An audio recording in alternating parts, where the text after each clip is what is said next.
down a little.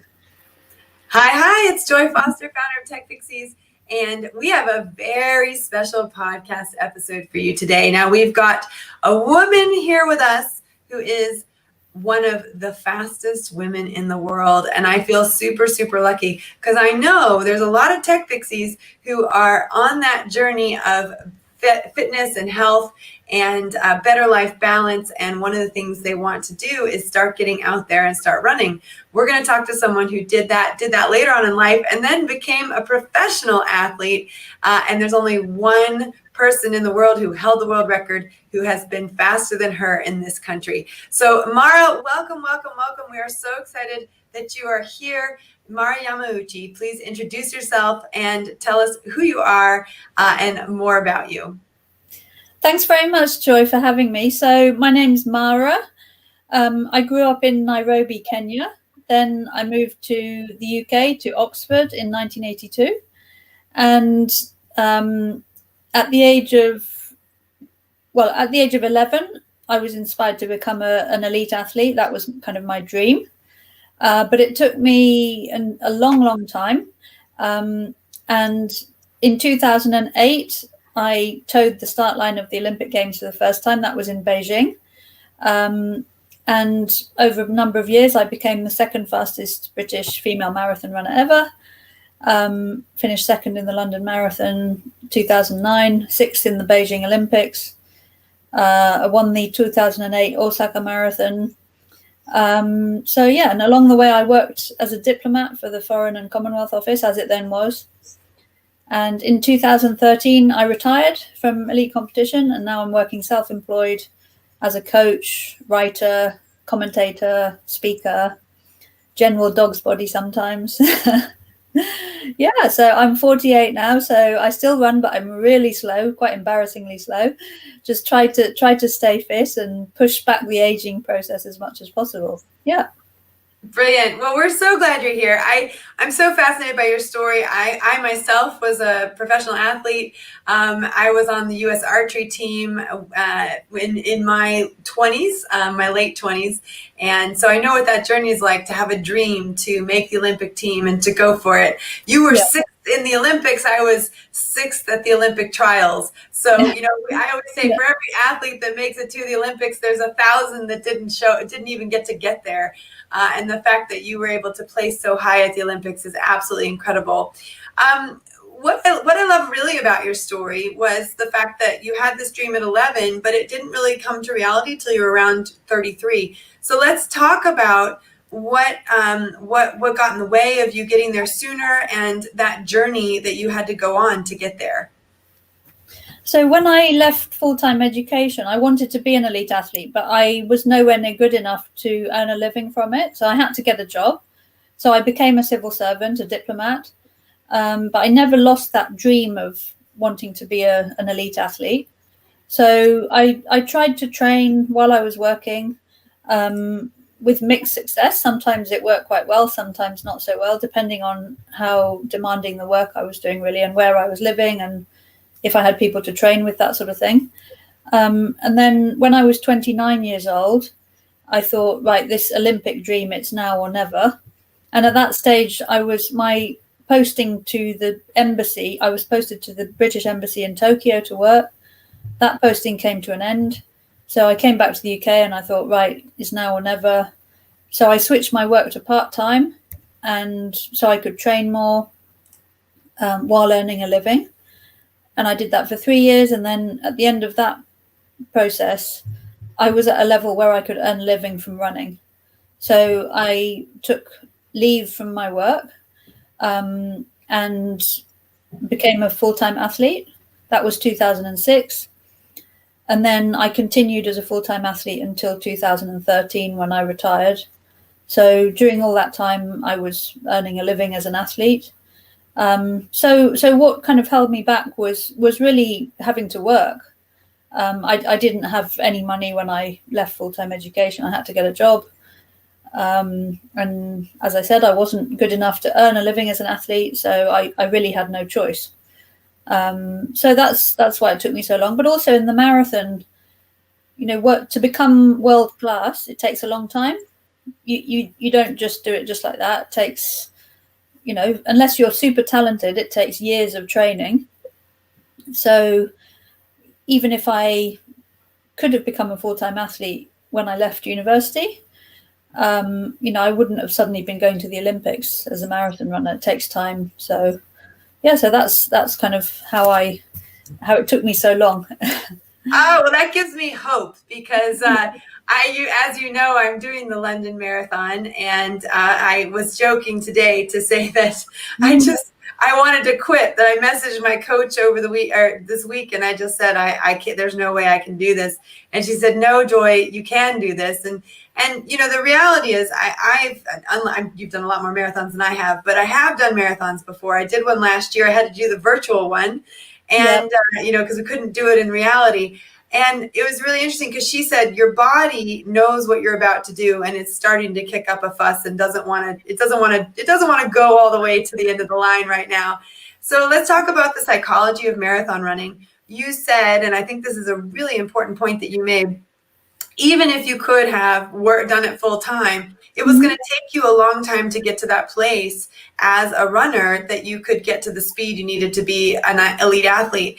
And I think this is a great lesson for a lot of people, whether they're starting a business, whether they're learning how to use social media, as many of the women in our program are, that actually mastering something to the elite level takes time and effort. And you have to do that over a repeated period of time. I have found in my own experience, it's been the first battle is consistency, right? The first battle is I need to do X number of training sessions per week and actually doing them and not letting other things get in the way of stopping you from doing them.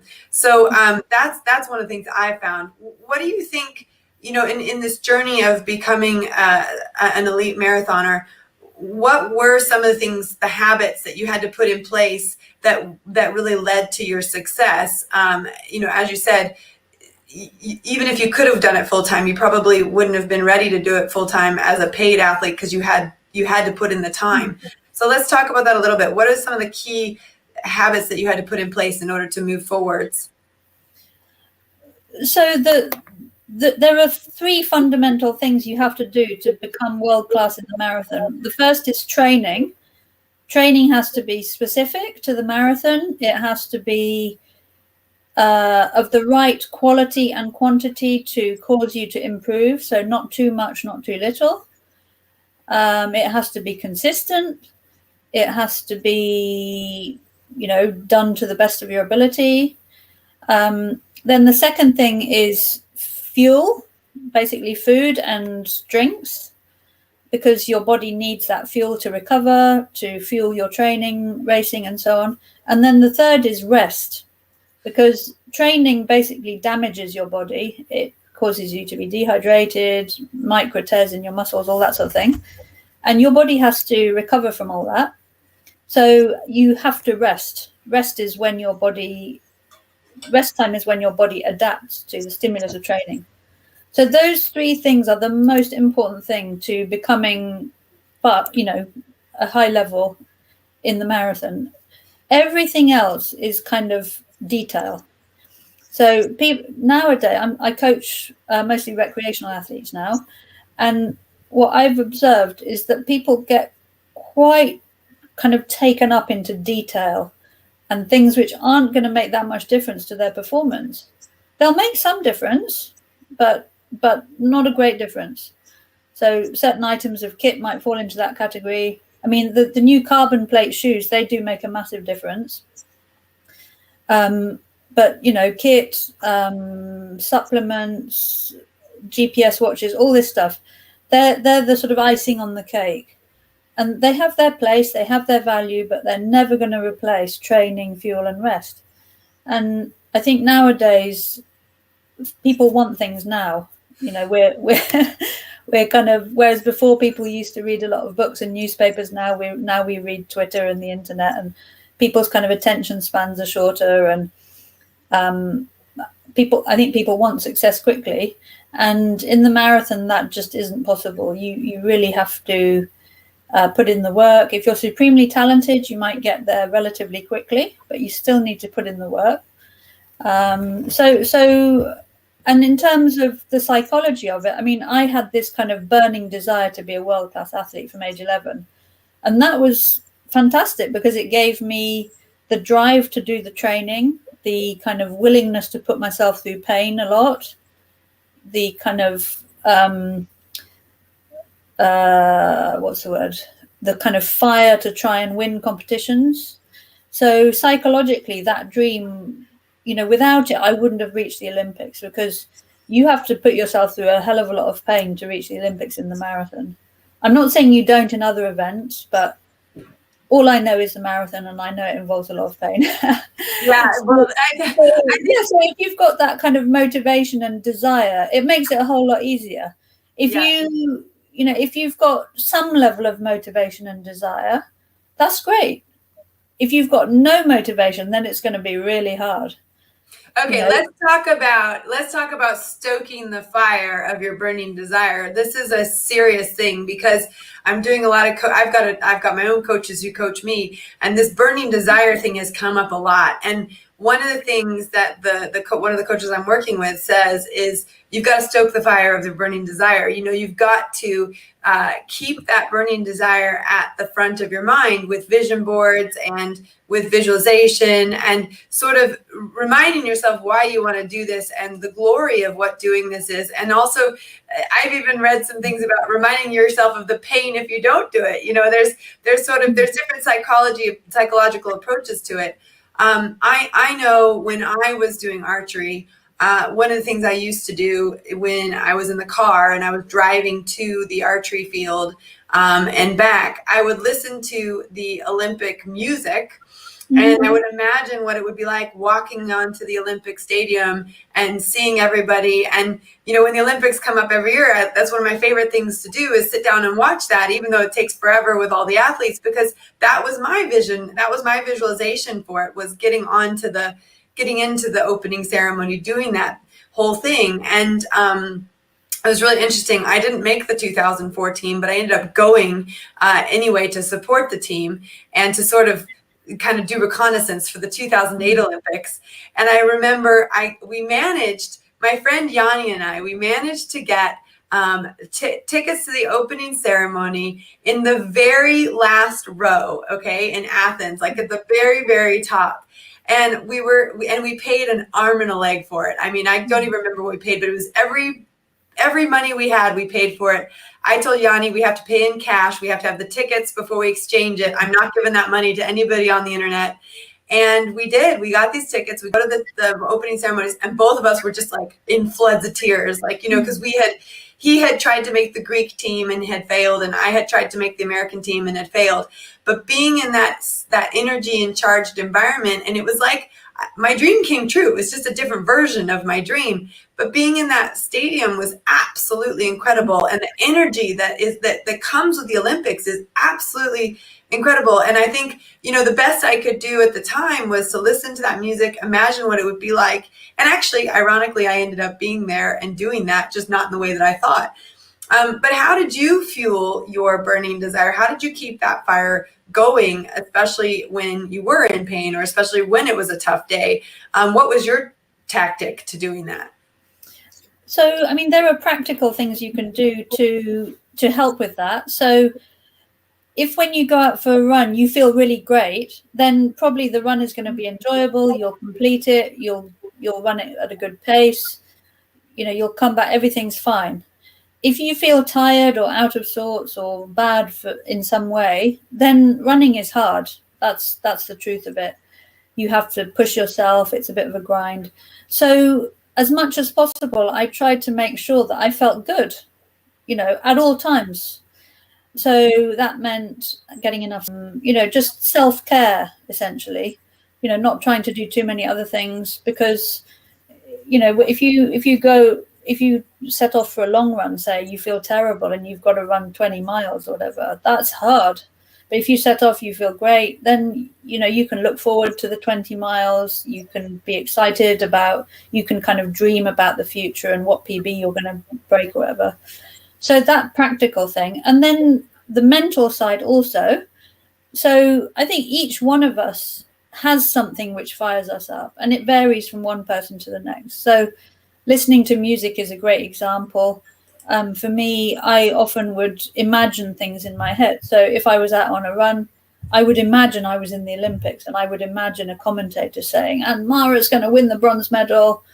And I would just go into a bit of a fantasy world and imagine myself doing a good performance. Or other options could be watching a really inspiring race. So I watched back on YouTube or on video, whatever, previous races, previous Olympic women's marathons, previous London marathons, New York marathons, and just watched when, there's really something really exciting going on. That kind of fires you up. And, results can be anything. In some races, the favorite wins. In others, the favorite has a disaster. Some unknown athlete wins. So there's so much variety out there. So that's another way you could do it, or reading books about former champions of the past. So I think what fires each person up varies, and you just have to figure out what works for you and then do it. And it doesn't matter what you have to do. If the result is that you get fired up, just do it.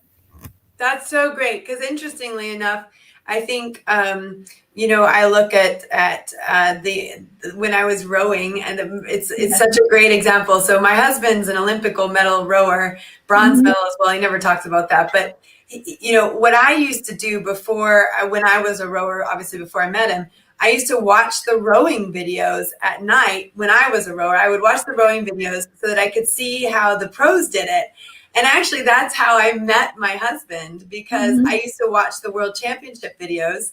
And in 1999, the Brits were rowing against the Americans in the final of the 8. And the Brits pulled in front of the Americans. And up until that point, the Americans were undefeated, and the Brits hadn't been in that position since like 1912. And so the announcers going, and the Brits have pulled up in front of and they were getting all excited because they were all British and everything. Anyway, so they end up getting the silver medal. And after the race, it goes to the interview. And so I thought, well, I'll just stay on and see. It was such an exciting race, and I loved watching it. I thought, I'll just listen to the interviews. And I love listening to interviews. So they interviewed the American squad, and they had their sunglasses on. They're like, we're the best in the world. We're going to win next year. No problem, blah, blah, blah. And this was like 1999. Yeah. And they never took their sunglasses off. They never really gave the race the respect it deserved. And also what had just happened to them, they didn't even address it.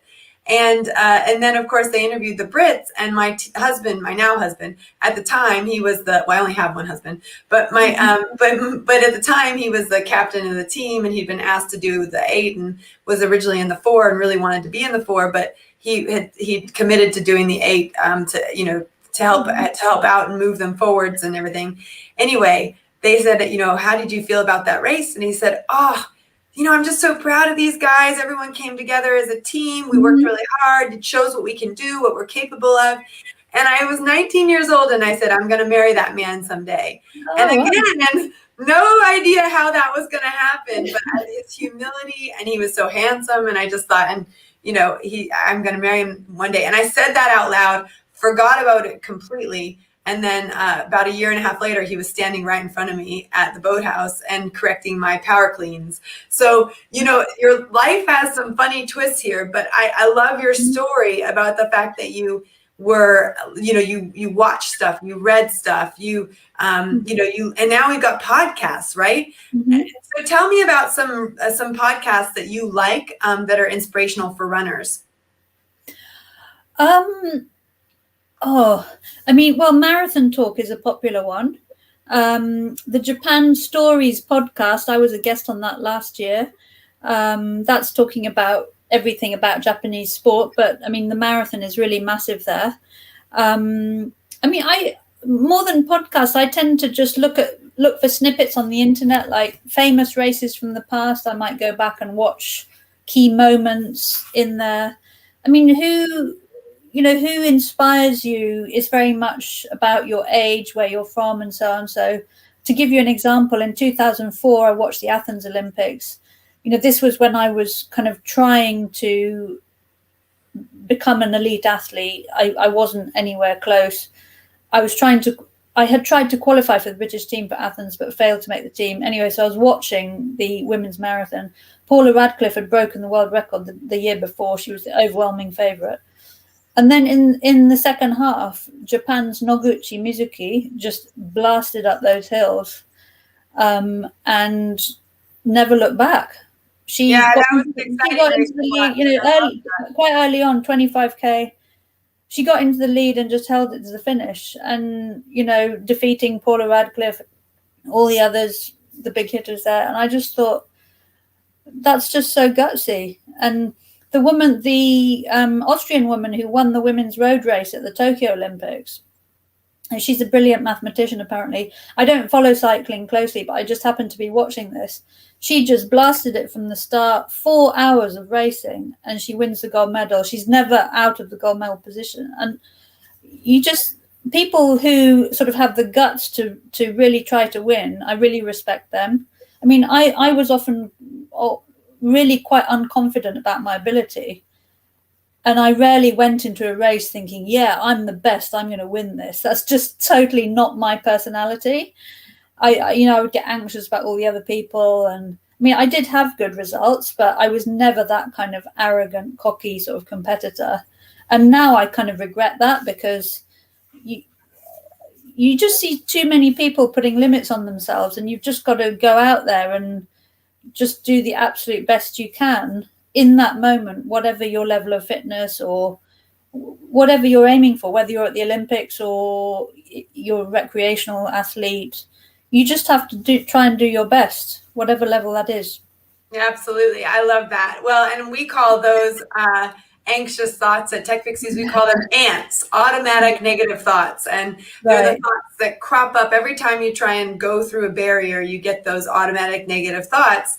And sometimes it's an upper limit syndrome. Sometimes it's something someone said to you when you were little. And those things pick up. And what's interesting is what we do at Tech Pixies, we have a neuro-coaching section of the program where we reprogram the subconscious, and we actually eliminate the ants. And it's very powerful. It's really powerful, and it really works. And it's something that I love teaching to people. It works for me a lot with business. I probably have yet to crush my ants when it comes to running. I will have days where I will get into the running gear, and all day I will sit in the running gear knowing that I've got to do a run. And then sort of it gets to 9 o'clock at night, and I either go for it because it's like I'm doing this because I haven't run for 2 days or whatever, or I just go, that's it, I'm going to bed, or I'm going to do some work or whatever. So interestingly enough, whereas I can do a lot of my work on my ants with the business, I do struggle a little bit on the running side. And I have noticed a pattern of mine where I have to it almost like I have to psych myself up for the run, and you can do this, and then go do it. And the bigger the runs get, the more psyching up I have to do. So it's really interesting, the psychology of that and how you navigate that. Yeah, so, I mean, this overcoming these fears, you can do it in your business life, but it's more difficult in your running life. But those skills can be transferred. And also in running, I recommend to people, just make life easy for yourself.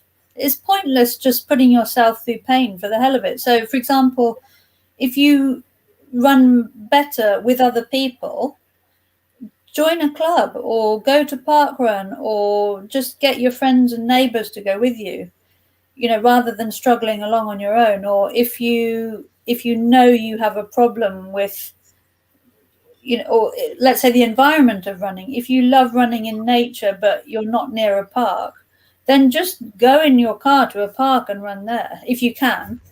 Just make running easy and enjoyable, because then you're more likely to do it and you'll enjoy it. It's more sustainable. I think people kind of have this mindset that running has to be hard. And, running is hard, let's face it. So make it easy. Don't make it hard unnecessarily, because then you'll do less of it, or you won't enjoy it. You might quit, you might take up another sport. So just whatever works for you. I mean, I've been quite on off with running all my life.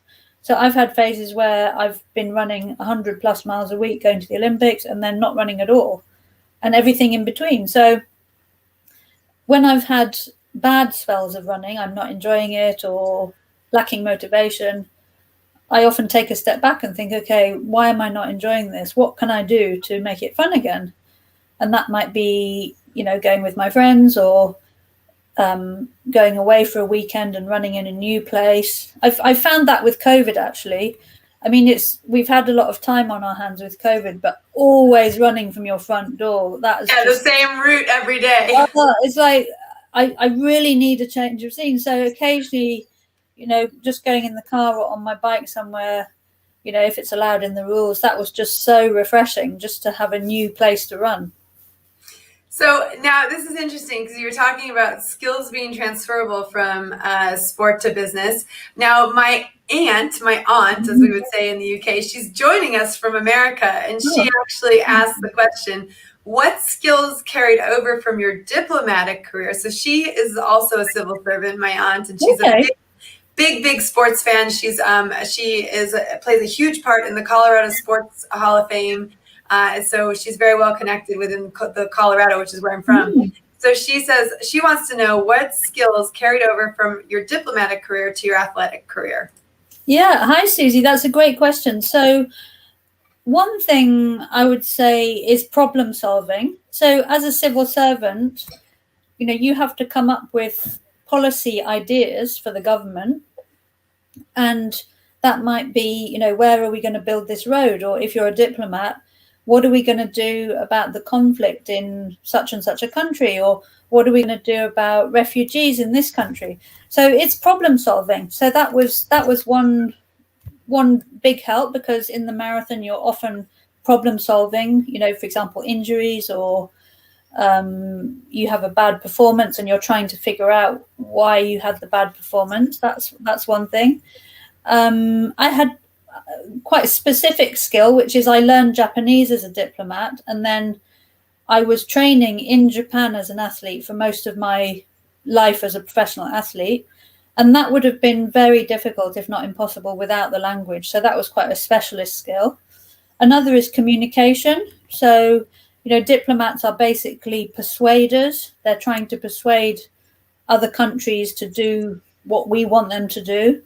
So I'm not a very good communicator naturally. So I guess that helped as well. So, as an athlete, you need to persuade, for example, a company to sponsor you, or a race director to have you in their race and pay your hotel and flight, whatever. It might be persuading a physiotherapist to help you to get over an injury. So you have to work with a lot of people as a professional athlete, and that means persuading them to do what you want.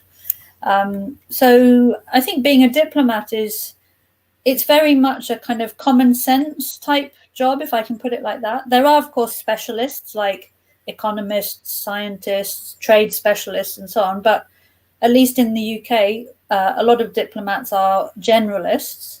So kind of generic skills like problem solving, communication, working with others, they do those to a high level, but maybe not uber specialist skills. And the marathon is quite similar to that. So, there are some specialist aspects to it, like what kind of training you have to do, but actually it's just the same as being a civil servant, in that you're problem solving, goal setting, getting the work done that needs doing. If you're going to a race, you just have to plan, how you're going to get there, what's your race strategy, or it's just planning and kind of getting stuff done in a high quality way. Well, it's really interesting what you say about transferable skills. We have just put together a quiz at TechPixies, quiz.techpixies.com, to help people work out what skills they have that are transferable to social media. So we work with a lot of women whose backgrounds are not in social media, and they're nervous about whether or not it's too late for them to learn social media. And so what we've done is we put together a quiz that says, here's 12 transferable skills, and if you've got them, you're probably in a good place to switch over to start leveraging social media to return to work, change careers, or start a business. And so I think it's so important to understand that all the different experiences we have in life, whether they succeed or they fail, they give us a skill set that we can pull into the next adventure that we go on. And I think you just really summarized that really, really well. So I guess it's there. If anyone's interested in finding out if they've got transferable skills to social media, you can go to quiz.techpixies.com. Yeah. Lauren is listening, and she says, what age did you start running? And have you always run long distance? So when I was a child, I did lots of different sports. So the main sports I did were hockey and netball in the UK over the winter.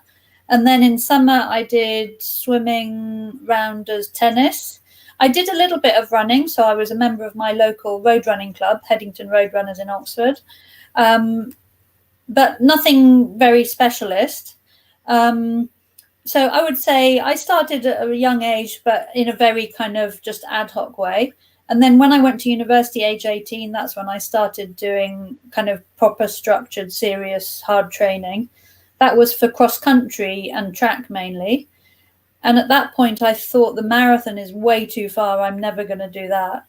But then when I was 29 and I came back to this dream to become an Olympian, I thought, okay, what event am I going to go for? Running was my thing.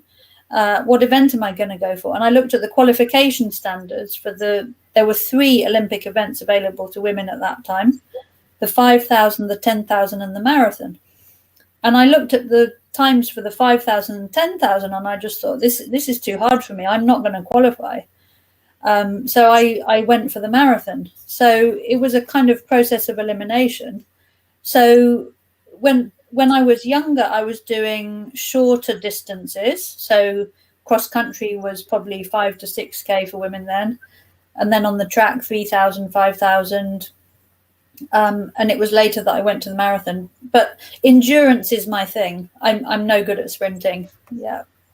I think you sort of go one way or the other, right? I mean, I think that I trained for the Ironman in Wales a couple of years ago, and it's just a lot of training and it's just a long distance, like you're on the bike for hours and hours and hours and you're in the ocean for over an hour and you're on, it just sort of depends on whether you're the type of person that can do the distance or you like the shorter stuff, but also it has to do with your muscle makeup as well. When I lived at the Olympic Training Center, we used to have debates all the time about who trained harder because the sprinters would do 1 hour of training and then they'd watch movies the rest of the day and then they'd do an hour in the gym and then they'd go to bed. And we were kind of and here we were out on the archery range for 9 hours and we had to do an hour in the gym. And, it really came to the point where they would say, yeah, but do you know how hard that 1 hour we do is, how painful that 1 hour we do is? So we always have these debates about who works harder and who, and at the end of the day, I think what we all appreciated was how much work it took for everyone to get where they were, no matter what angle they came from. And I think that's true in business. It's true in social media. Some people make it look easy, but you don't know how hard they worked to get there, right? So it's always important to not compare their here to your now, Yeah, I mean, every event is different. If you watch the 400 on TV, they are breathing heavily for a long time after the finish. The level of lactic acid is just something else. So for me, I've never been good at 400 and, I could say, they don't train hard, but I can just see how absolutely flipping hard that event is. I mean, obviously I think the marathon is hard, but yeah, you can see how other events are difficult in their own way. I've recently started commentating on race walking as well as on the marathon. And I was a complete beginner when I took this on. So I studied hard about race walking so that I could commentate in a kind of informed way. And oh my goodness, that is a hard sport, really, really hard. Running, you just have to all you have to think about is going fast. But with race walking, you have to think about going fast and keeping your technique. And the two are often in conflict. So just by educating myself about an event about which I really knew very little, I came to appreciate how incredibly hard it is. Yeah. But I've also tried to sort of learn a bit more about social media earlier this year. And, I had quite a phobia about it because I'm of the generation where I guess it doesn't come naturally. But then I had a bit of help and I started doing it, and I kind of thought, oh, I can do this. It's not at a good level maybe, but I thought, okay, I can do some level of this. So I think in anything you just have to give it a try and get help if you need it, and just doing a little bit will give you confidence, and then you build up, learn more. Yeah, absolutely. I think taking action and getting support are the two things that are going to move you forwards on anything in life. I think if you want to meet someone in your life, you got to actually figure out a way to meet people, right? You got to actually take the step to even if it's virtual or if it's in person, you got to take that step. Kate Pofferman, who is just a wonderful person in our community, and she was the one that was supporting Yane with the updates for the Rafiki Challenge. So for those of you who aren't up to speed, the reason that we're talking to Mara today is that Tech Pixies helped raise money for the Rafiki Challenge, and we were one of the top money raisers. And Mara, getting to spend time with Mara was our prize, and now we get to share our prize with all of the Tech Pixies. So I know there'll be a lot of Tech Pixies listening to this on the podcast. There'll be a lot of people who aren't yet Tech Pixies who are thinking about becoming Tech Pixies. And of course, this will go out to the wider community of people who just love running, who are in our community as well. But Kate says, amazing story and wow. Any advice for someone who has arthritis in hip and knee and wants to return to running? And she says 50 years of age. So I'm not an expert on arthritis, but my key piece of advice is strength and conditioning. So strength and conditioning, so I've heard, is the most important form of training for anybody over 40. And that's because we lose our muscle mass as we age. So some form of strength and conditioning apparently is even more beneficial than endurance activity like running or swimming or cycling. So, and with arthritis, I mean, that's problems with the joints. So if you can develop strength, really good level of strength in the muscles surrounding the joints, and good range as well through stretching, I would say that's my key piece of advice. I mean, I'm always seeing athletes who have some level of muscle dysfunction, often in the glute muscles, because we all sit down a lot. And I always just tell them to do strength and conditioning. So by strength and conditioning, what I mean is strength. So that is developing the strength of your muscles. And that it doesn't have to be complicated. It doesn't have to be done in a gym. You can do a lot at home just with your body weight. And if it's for running, then focusing on the key muscle groups for running. So that would be glutes, hamstrings, calves, and then core. Of course, other muscle groups you do use in running, but I would say those are the top priorities. And then what I mean by conditioning is things like doing some drills or doing muscle activation work. So, for example, clenching your glute muscles together for 30 seconds, just in standing before you go running. So just conditioning the muscles to work better. So that whole kind of collection of activity is what I would recommend. Yeah. That's great. And Lisa would like to know what your thoughts are on barefoot shoes. Okay, so I have a history of foot injuries. I've had plantar fasciitis several times. I've had a heel bruise. I've had a stress response. So I'm quite nervous about my feet. So I've never used barefoot shoes. So I'm slightly hesitant about passing comment because I don't have personal experience of them. Having said that, the human foot is evolved to be used barefoot. We evolved running without shoes. Shoes are a relatively recent thing if you look in the whole timeline of human evolution. Therefore, in theory, we should be able to do it no problem. However, if you've grown up wearing shoes, let's say for 20 years, 30 years, however long, and then you suddenly go to barefoot shoes, that's a massive change. So I would say if you want to use barefoot shoes, use them very gradually. Be clear about why you want to use them. I would use them on a softer surface to start with. I would use them in very small amounts to start with. I mean, if you like running barefoot, and that has some advantages because it builds up, strength in your feet, then I would just in the summer, I would go to a cricket pitch or a park where the grass is kept really short and in good condition, and I would just run barefoot on that. Again, not a huge amount, but just small amounts. So, I mean, if runners who have really robust feet, no history of foot injuries, you can maybe be a little bit more bold. But footwear, because when you're running, your foot is the only part of your body which hits the ground. Your feet have to take a lot of pounding and impact and stress. If you've got other stuff going on in the rest of your body, imbalances or asymmetries, your feet is often where it will manifest itself. Mm-hmm. So choice of footwear is really important.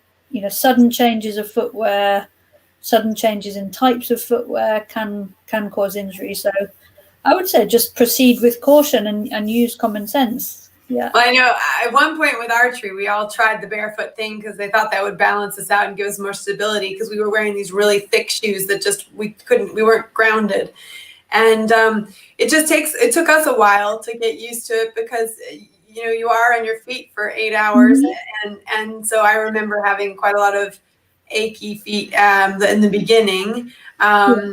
And then actually I remember the one tournament I shot in barefoot shoes was at the World Championship trials for the US, and it rained so much we basically ended up shooting in standing water. And I was wearing those shoes when really I should have been wearing like wellies or something like really protective.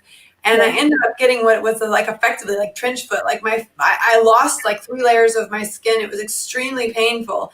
So Lisa, just don't run in the rain with those shoes and leave them on for 8 hours and you'll be fine. No, I'm teasing. Yeah. But it is, I think you're right. Like taking care of your feet is really important, especially like you said, it's the number one thing that's hitting the ground.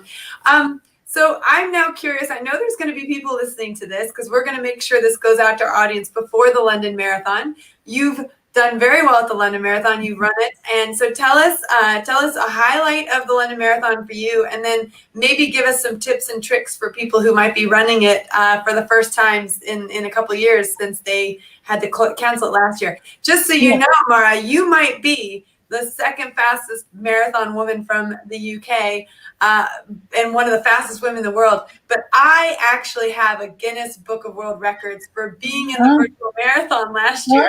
Oh, what? How, did you do a record? Yeah, so the London Marathon had a record number of virtual runners, and all the runners went into the Guinness Book of World Records. Oh, right. Okay. Fantastic. Great. So I have my own Guinness Book of World Records. Yeah. So tell me, though, I want to know your highlights of the London Marathon, and I want some top tips, because my coach isn't letting me quit. I actually have to do this thing, and it's only a couple weeks away. Yeah. So I guess I've run the London Marathon 6 times, and 2 of them were particularly highlights. 2009, I finished second, so that was much better than I expected to do. It was a personal best. I ended up ranked second in the world, so that was all really exciting. But in 2006, I finished 6th, which again was much better than I thought, and I went to second on the UK all-time list with that performance. So those are just examples of where you perform better than you're expecting, and then it's a really nice surprise. 2010 was quite interesting because I got caught up in the ash cloud, the Icelandic volcano ash cloud. Flights were cancelled, had a 10-day really stressful journey from New Mexico in the US to London. And I was really tired, really down, but actually I ran okay. So that was a kind of good learning process that, even if things are really going badly for you, just don't give up. Just even if you find yourself in a terrible situation, just still do your best, because it might still be a good result. So in terms of tips, I would say be ready for the weather. So October, it can be anything. It can be really warm. It can be raining and miserable and cold. It can be windy. So keep your eye on the forecast from a week before. I mean, heat is more difficult to prepare for than cold, I would say. So, but we're coming off the summer, so hopefully that won't be too much of a problem because it's still fairly warm. Be prepared in terms of your kit. So, do you have kit ready for all weathers? My next tip would be practice in advance what you're going to eat or drink during the race and have it all planned out. You don't want to be making any decisions on that kind of stuff in the race. You might have a plan and then have to adapt it. That's fine. But don't start the race not knowing what you're going to drink when. And I would err on the side of drinking less rather than more. So what we seen in recent years is people drinking too much. So, and don't forget that when you cross the finish line, you can afford to be a little bit dehydrated. Not too much, because too much will affect your performance, but you can afford to be a bit dehydrated because the race is over. You don't have to cross the finish line fully hydrated. It's pointless because that's extra luggage you have to carry. So don't drink excessively. Just drink, what you need to reach the finish in a good sort of state and be able to give your best. What's my next tip? Have a plan for the race. Because that when things are going badly, that will help you to kind of stay on track and remember what you're there for. Again, if you need to adapt it during the course of the race, that's fine, but have a plan. Yeah. And I would say you be a little bit ambitious with your plan. What I see a lot these days is people not being ambitious enough. So they get this kind of view, they get this marathon race pace kind of plan in their head, and then they can't deviate from it. Whereas if your training has gone well and your fitness has improved and you're improving, then you can afford to push the boat out a bit and be a little bit ambitious. Of course, there's a risk to that, which is that you hit the wall and the last few miles are a real struggle. But what I see more and more is people being too cautious rather than too ambitious. Yeah. That's really interesting. Oh, well, this has been really fascinating conversation, and you've given us some great top tips for the London Marathon. So if you're listening to this either live or on replay, we wish you the best of luck in the London Marathon. I know that I'm not the only tech pixie who's doing it, so that's good, and I know there's other people doing it. So a lot of people. Sorry. I should add that I'm going to be commentating for the BBC on the red button. So any supporters, the red button actually is mostly the elite races. So there might not be that much of the mass races. But anyway, if you want to hear some elite race commentary, just have a watch of the red button. That's brilliant. Yeah, the best part about the elite race, like they'll be done before I even start.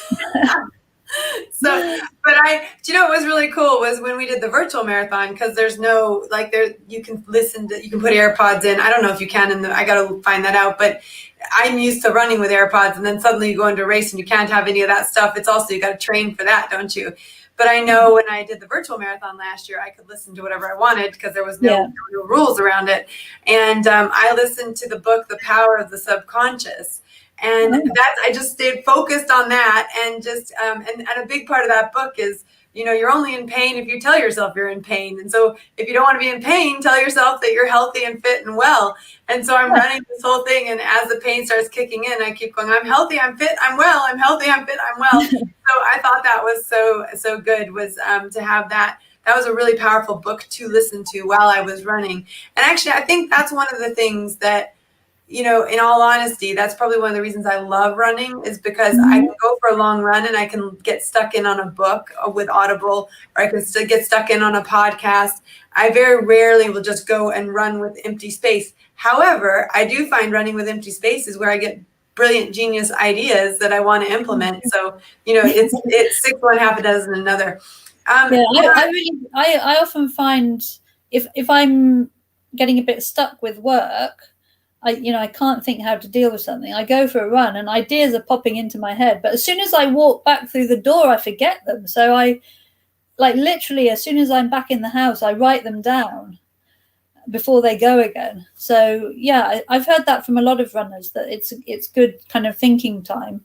Yeah, well, I've started Pip, who's on my team. She's in charge of our curriculum. A lot of my ideas around the curriculum come when I'm running. I've just started to WhatsApp message her, and I'm like, I just had this idea, and I just had this idea, and I just had this idea, and so she now clocks them in our system, and she'll work through them. And actually, it's genius, because I had this idea that we should do this one thing, and then 2 weeks later, she's like, I did it. It's all done. Here you go. And I was like, oh my gosh, I forgot I said that, but I said it on a run.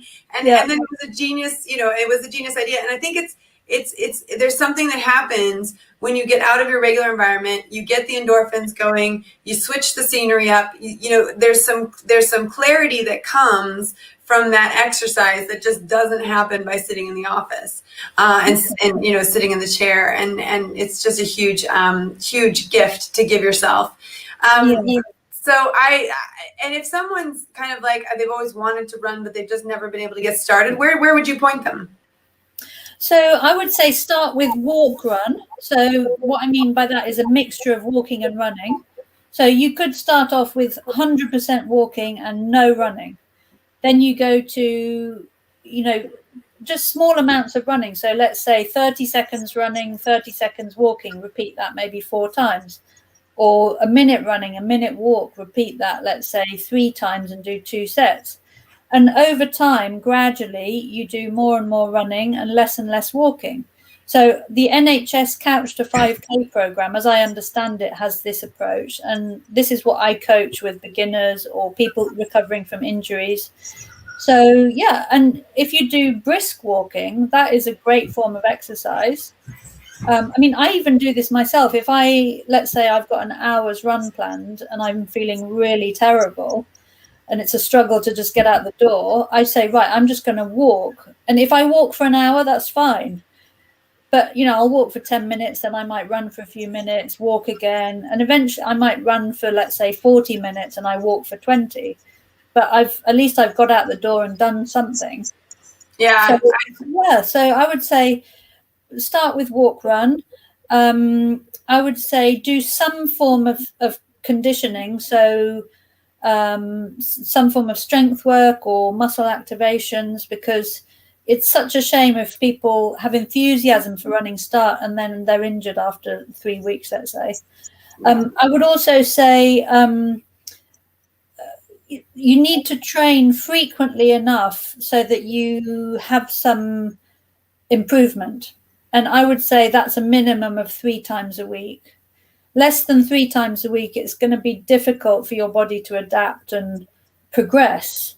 And once you've progressed, once you get fit and running becomes enjoyable, you might lose weight, then it's just so much more easy and enjoyable. But until you reach that point, it can be quite hard. So I would say start off with 3 times a week at least, and just persevere for 4 to 6 weeks. And then by that stage, if it hasn't happened already, you really should notice an improvement in your fitness, and, things will become easier. So, for example, a 30-minute walk run might just suddenly feel like a piece of cake, and you can do 50 minutes or you can do it twice in a day. So it's amazing how the fitter you get, the easier training is, and you can just go and do it just like that. Whereas previously you might have been thinking, oh my God, I've got to do this, or yeah. Well, I love the book Atomic Habits, because he talks about the 2-minute rule and the don't skip twice rule. And it's that anyone can do anything for 2 minutes, or even 1 minute, but just like if you get your shoes on and you go for a 2-minute walk, then you've gotten in the habit of doing something different for 2 minutes. But the don't skip twice rule was the one that really had an impact on me, where it was like, okay, if you miss a day, that's okay, but don't miss 2 days, because what you're doing when you miss 2 days is you're forming a new habit of I don't do this versus I do this.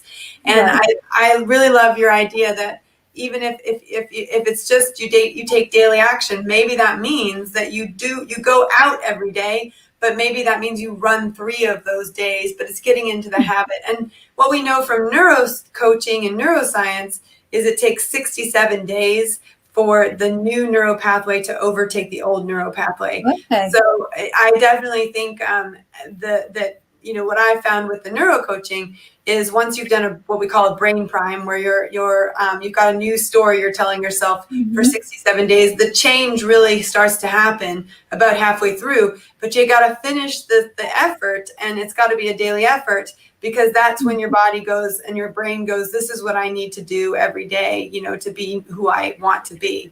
And I guess that's the be, do, have model. Who do I need to be? What do I need to do in order to have what I want to have?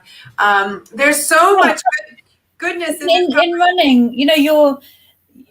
Your brain muscle signaling pathways take time to develop, and over time, the more you run, the more efficient you become. It's called running economy. So yeah, I completely agree with what you just said. If you could just persevere. I mean, I said 4 to 6 weeks, but 67 days is more like, I get 8 or 9 weeks, something like that. So yeah, just try and persevere, and then you will get fitter. You will find it easier. Then, you can step up another level and so on. Another tip I would say is just keep things simple, because information is so freely available now to all of us in, social media, magazines, the internet, podcasts, everything. Sometimes it can just be too overwhelming, and you just think, God, where do I even start? So I would say just keep it really simple. If you want to just go out and run for 20 minutes, just go and do that. Don't worry about, is this enough or not? Just go and do it. And footwear, the same. There's so much choice now. It can be a bit overwhelming. So just go to a shop, try on a few pairs, just buy the one that feels comfortable. Don't get too bogged down in all the detail and people trying to sell you stuff, because you ultimately you just have to get out there and train. That's all it boils down to. And all this extra stuff, it's kind of sometimes useful, but sometimes just complicates and muddies the waters. Yeah, absolutely. And then once you're overwhelmed, you don't do anything, and that's what we want to avoid. We want you to take action and go do it. No, that's such a great point about that. Just keeping it simple. And I think that's a rule for life. In fact, I'm reading a book right now called U Squared, and it's all about quantum leaps. And they said that one of the 18 principles of quantum leaps is simplicity. And I think you're right, like it's simplicity. And I also heard someone else say that when you use the word try, it's the first step in failure. And I find that really interesting, because what they were saying was you need to make a decision. Am I going to do this thing, or am I not going to do this thing? And, and I think what we tend to do is we say, I'm going to do it tomorrow, or I'm going to do it next week, or I'm going to try and do it. And really what we're saying is, I'm not sure. And so sort of her point was, let's try and be sure. Let's try and say, this is what I really want. This is my burning desire. And then let's focus an effort on a daily basis on that thing. Lisa Sasevich, who's another author that I love, she wrote a book, Meant for More. And the biggest thing I got out of that book, apart from the fact that everyone should have a title for themselves, she's queen of sales, but is the fact that, she says, when you can't make a decision, just pick a horse and ride it. Just pick a horse and ride it. You can change the horse later, but just pick a horse and ride it. Just get on the horse and just go. Just do the thing you need to do to move forwards. Because taking action is what's gonna get you where you need to go. I think that's so relevant to running. You can just waste so much time thinking, oh, what training am I going to do? How far? How long? What pace? What does my watch say? What does the coach say? What does that magazine say? Just get out the door and do something. We overcomplicate things way too much. I've just written a book, actually, which will be coming out next year. And the sort of core of that is keep things simple, don't overcomplicate. So if you want to hear more simple messages, please buy my book next year. Yeah, well, Mara, we've got a book club at Tech Pixie. The Joy Book Club. So we would love to invite you back for that. So I would really, really love that. Mel, who's listening now, she says, Mara, I've often watched a marathon on TV and have rooted for you. Oh, that's really kind, Mel. Thank you so much. That's really kind. Yeah, that's another real highlight of London, actually, is that, the support is fantastic. And of course, we haven't had a London on the streets of London since April 2019. It's a long time. I know. I mean, there was an elite race yesterday, but not a mass race with spectators. But so this time it'll be really, really exciting. Well, and then Lisa says, I suddenly feel like going for a run. Yeah. I don't know if anybody else feels like they got to go for a run, but I feel like I got to go for a run. Chris says, Yeah. this is motivating. Thanks, Mara. Enjoy. Yeah. So Mara, I've got to do my 30K this weekend. And Okay. in the next couple days, and that's been on my head, and so this is perfect. I needed this conversation to get me over the hump of that. But seriously, I want to thank you so very much for being here with us, for answering all these questions. You've been very inspirational and very, very motivating. And what a pleasure and what an honor to get to speak with someone who's reached your level in sport, but also in life. And we would love to have you back for the Joy Book Club next year. Well, thanks ever so much for having me, Joy. And it's been really great chewing over the marathon and other things with you. And yeah, really good luck to you and your fellow Tech Pixies in London and beyond. You know, running can should be a lifelong thing if you can do it. So, well, we have Tech Pixies all over the world now. We had someone sign up last night from Portugal, and we've got Tech Pixies in Spain and the Netherlands and the US, and we're slowly creeping out of the UK, but we have most of them are in the UK. In fact, we started in Oxford, so you'll know that well. That's where I am, I think, and you probably are. So, well, Oxford's my hometown, yeah. There we go. I love that. Well, thanks so much. And where can people find you if they want to connect with you? So I have a website, which is marayamauchi.com, or I'm on Twitter, Mara_Yamauchi. I'm also on Instagram and Facebook, but less active on those. So Twitter's the main place. Yeah, and I do commentating for the BBC and Eurosport. I'll be commentating next year on the World Championships in Eugene, Oregon. So yeah, please just follow me online, and yeah, good luck with the training. Thanks. All right. Well, appreciate your time, and we'll speak to you soon when your book comes out. Okay.